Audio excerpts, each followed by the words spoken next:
রাধে রাধে বন্ধুরা, আমার ব্লগ চ্যানেলে তোমাদের সকলকে স্বাগত জানাই। তোমরা সবাই কেমন আছো? আশা করি তোমরা সবাই খুব ভালো আছো, আমিও খুব ভালো আছি। তো এখন ঘড়ি প্রায় 8টা বাজছে। এখান থেকে আজকের আমার ব্লগ ভিডিও স্টার্ট করছি, তো তোমরা সবাই দেখতে থাকো। ছেলেগুলো সকাল সকাল ক্যারাম নিয়ে বসে পড়েছে আর শুধু চেঁচামেচি করছে। আমার কাজগুলো তাড়াতাড়ি আমি বাগিয়ে নিচ্ছি। ওরা কিছুতেই নামছিল না, তখন আমি নামিয়ে দিলাম আর ওদেরকে নিচে বসিয়ে দিলাম। বললাম তোরা নিচেই খেল। এই ক্যারামটা নিয়ে ওরা বেশ মজায় আছে, ফাঁকা সময় পেলেই ক্যারাম নিয়ে বসে পড়ছে।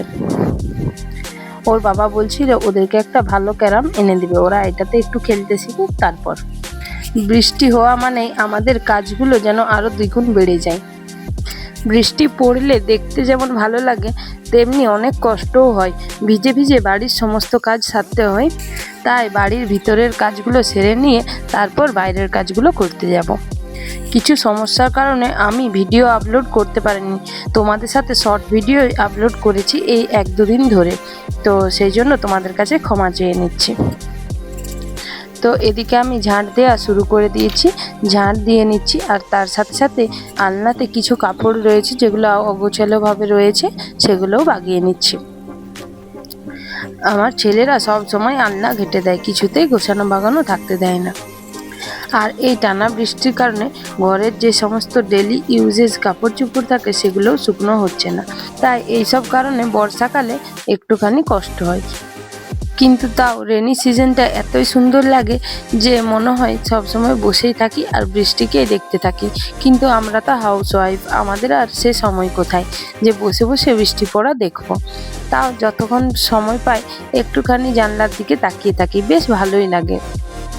আবার যখন বৃষ্টি শেষ হয়ে যায় তারপর যে রোদ ফুটে ওঠে, সেই হালকা রোদটাও খুব সুন্দর লাগে। গায়ে পড়লেই যেন গায়ে একটা আলাদা রকম অনুভূতি জেগে ওঠে। প্রথমে বাইরেটা ঝাঁট দিয়ে নিলাম। ঝাঁট দেওয়ার পর দেখি বাইরে অনেক পোকা রয়েছে, পোকাগুলো ঝাঁট দেওয়াতেও যাচ্ছে না, তাই জল দিয়ে দিয়ে ধুয়ে একটুখানি ঝাঁট দিয়ে নিচ্ছি। ফাঁকা জায়গায় ঘর, সেই কারণেই এত পোকা এসেছে। এদিকে আমার বরমশাই নিয়ে চলে এসেছে খিচুড়ির নানা রকম সরঞ্জাম। এই বৃষ্টিতে ও খিচুড়ি খেতে খুবই ভালোবাসে। এত বৃষ্টিতেও ও চলে গেছে পুরুলিয়া, এখান থেকে প্রায় 30 মিনিটের রাস্তা।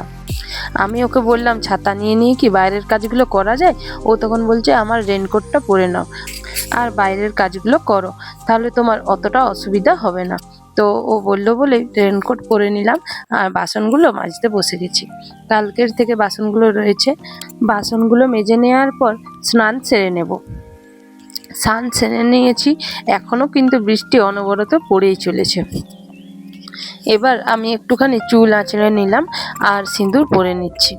এবার চলে এলাম সবজি বানাতে। প্রথমেই বানিয়ে নিচ্ছি বেগুন ভাজা হবে। আর খিচুড়ির জন্য ফুলকপি, বাঁধাকপি, পালং শাক, আলু, টমেটো এগুলো বানিয়ে নেব। এগুলো বানাতে বানাতে বাড়ির সবাই বসেছিল সোফাতে, আর ওদের সাথে গল্প করে নিচ্ছিলাম পুরী যাওয়ার ঘটনা। পুরীতে জলের ঢেউয়ে কি ঘটেছিল আমার সাথে। আমাকে তো জলের ঢেউয়ে ভাসিয়ে নিয়ে চলে এসেছিল তীরে, তারপর আবার নিয়ে চলে গেল জলের দিকে। প্রথমে তো এই অবস্থায় আমার সাথে হয়েছিল, তার কিছুক্ষণ পর ঢেউ নিতে শিখে গেছিলাম। পুরীর গল্পও চলছে আর এদিকে আমার সবজি বানানোও হচ্ছে। আমার ছোট ছেলে সমানে বল খেলছে আর ওর বাবা বসে আছে সামনে। বাবা অনেকক্ষণ থেকেই দাঁড়িয়ে রয়েছে। বাবা ঠিকঠাকভাবে বসার জায়গা পাচ্ছিল না। আমি যখন ভিডিও এডিট করতে বসি তখন দেখছি বাবা অনেকক্ষণ দাঁড়াবার পর, ঘোরাঘুরি করার পর অবশেষে বসেই পড়লো। এই দেখে আমার প্রচুর হাসিও লাগছিল। এদিকে সবজি বানানো হয়ে গেছে আর সমস্ত সবজিগুলোকে খুব ভালোভাবে ধুয়ে নিচ্ছি। খিচুড়িতে একটু সবজি না দিলে খিচুড়ি খেতে খুব একটা ভালো লাগে না। আজকে রান্না হবে খিচুড়ি, বেগুন ভাজা আর মাছের ঝাল। আমার খুব একটা পছন্দ নয় খিচুড়ির সাথে মাছের ঝাল, কিন্তু মাছ যেহেতু সকাল সকাল নেওয়া হয়ে গেছে, তাহলে আর কি করা যায়, তাই মাছের ঝাল করে দেব। এদিকে বড় উনানটাতে বেগুন ভাজতে বসিয়ে দিয়েছি আর এদিকে ছোট উনানে প্রেসার কুকার বসিয়ে দিয়েছি।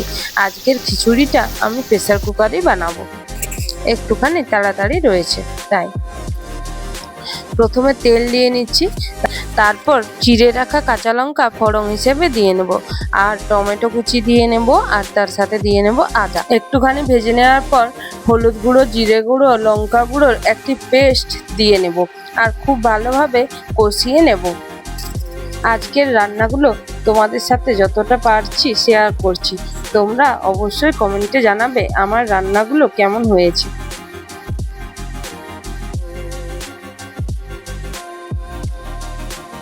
মশলা থেকে তেল ছেড়ে বেরিয়ে এসেছে, তাই বুঝলাম মশলা কষানো হয়ে গেছে।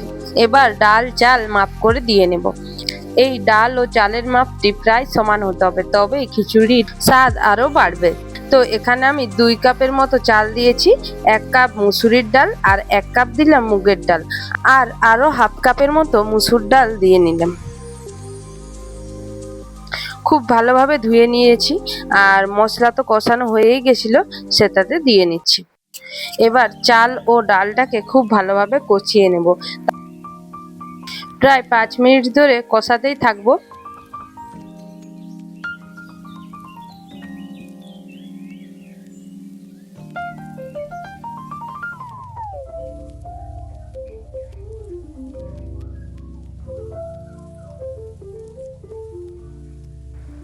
খুব ভালোভাবে কষানো হয়ে যাওয়ার পর বাঁধাকপি আর পালং শাক দিয়ে নিচ্ছি।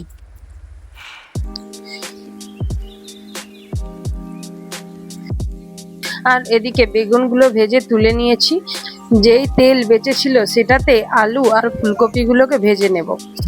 কম আঁচ করে ঢাকা দিয়ে দেব। এইভাবে করলে আলু ফুলকপি ভাজাও হবে, আর তার সাথে সাথে সেদ্ধও হয়ে যাবে।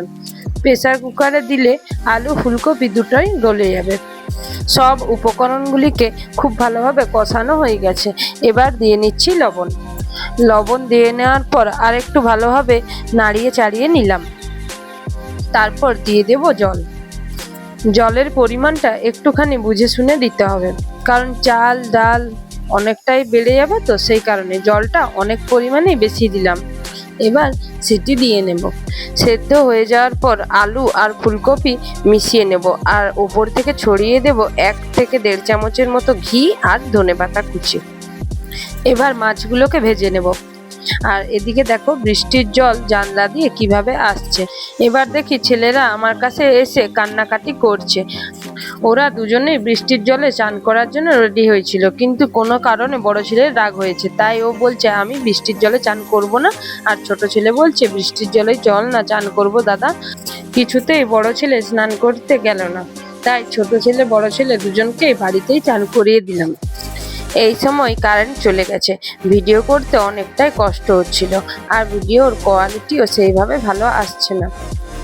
আমার রান্নাগুলো তোমাদের সাথে শেয়ার করবো বলে তাও অনেক কষ্ট করে ভিডিওগুলো বানিয়ে নিয়েছি, আর যতটা সম্ভব তোমাদের সাথে শেয়ার করছি।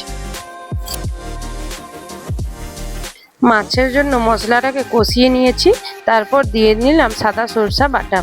একটুখানি নাড়াচাড়া করে নিয়ে দিয়ে দেব জল। খুব ভালোভাবে ফুটে যাওয়ার পর মাছগুলোকে দিয়ে নেব,